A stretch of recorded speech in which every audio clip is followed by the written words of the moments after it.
let's start new chapter in economics. Globalization in Indian economy. Synopsis: production across countries, interlinking production across countries, foreign trade and integration of market. What is globalization? Factors that have enabled globalization. World Trade Organization, impact of globalization in India, the struggle for a fair globalization. Let's start with production across country. Until the middle of the 20th century, production was largely organized within countries. Colonies such as India export the raw materials and foodstuff and imported finished goods. Trade was the main channel connecting distant countries. This was done before large companies called multinational corporation, that is MNCs, merged on the scene. Indian market have transformed in the last 2 decades. 20 years back, only Indian made goods were available in our markets. Now, foreign goods are available in Indian markets. An MNC is a company that owns or controls production in more than one nation.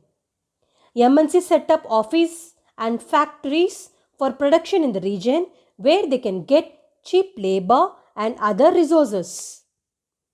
Yes, so MNC will set up office and factories for the production in the region where they can get cheap labor and other resources.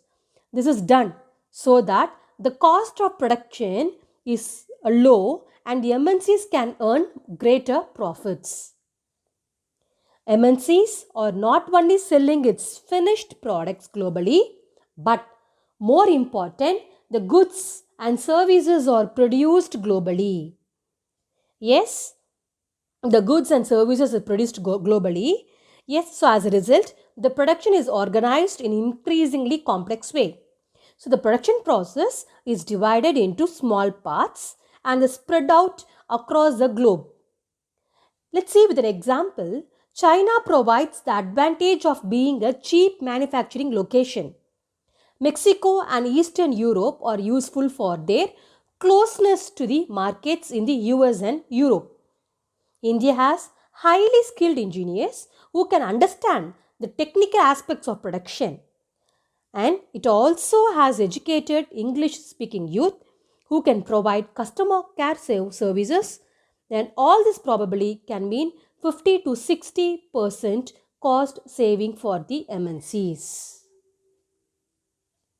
Interlinking production across countries. MNCs set up production where it is close to the market, where there is skilled and unskilled labor available at low cost, where the availability of other factors of production is assured.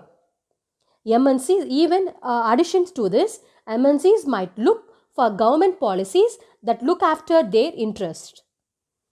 The money that is spent to buy assets such as land, building, machines or other equipment is called investment. The investment made by the MNCs is called foreign investment.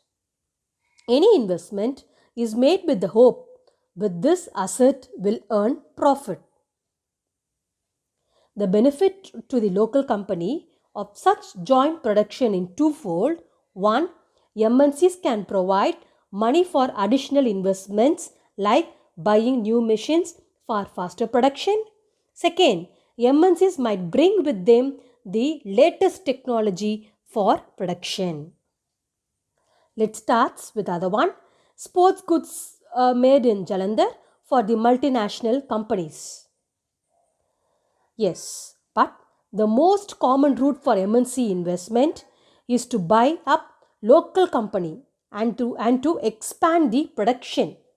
Many of the top MNCs have wealth exceeding the entire budget of the developing country's government. We see that there are variety of ways in which the MNCs are spreading their production and interacting with local producers in various countries across the globe. MNCs are exerting a strong influence on production at this distant location. As a result, production in this widely dispersed location is getting interlinked.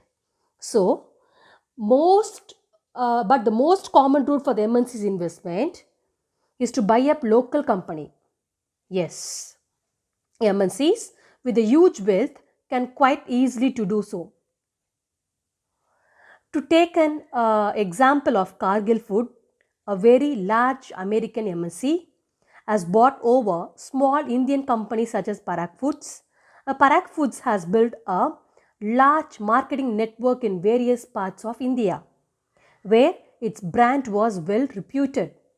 Also, Parag Foods had 4 oil refineries, whose Cargill has now shifted to, whose control has now shifted to Cargill. Cargill is now the largest producer of oil in India, with a capacity to make 5 million pouches daily. So, many of the top MNCs have wealth exceeding the entire budget of developing countries' governments. Foreign trade and integration of market. Foreign trade creates an opportunity for the producer to reach beyond the domestic market, that is, market for their own countries. For the buyers, import of goods produced in another country is one way of expanding the choice of goods beyond what is domestically produced. In generally, with the opening of trade, goods travel from one market to another. Foreign trade thus results in connecting the markets or integration of market in different countries. Yes. So, for a long time, foreign trade has been the main channel connecting country. In history, you would have read about the trade route connecting India and South Asia to markets both in East and West, and extensive trade that took place along these routes. Also, you would have remembered that it was trading interest which attract various trading companies such as East India Company to India. What then is the basic function of foreign trade? Foreign trade will create opportunity for the producer to reach beyond the domestic market, that is, market for the own country. Producers can sell their produce not only in the markets located within the country, but can also compete in markets located in other country in the world. So far we have discussed about production across countries, interlinking production across countries, foreign trade and integration of markets. Thank you, students.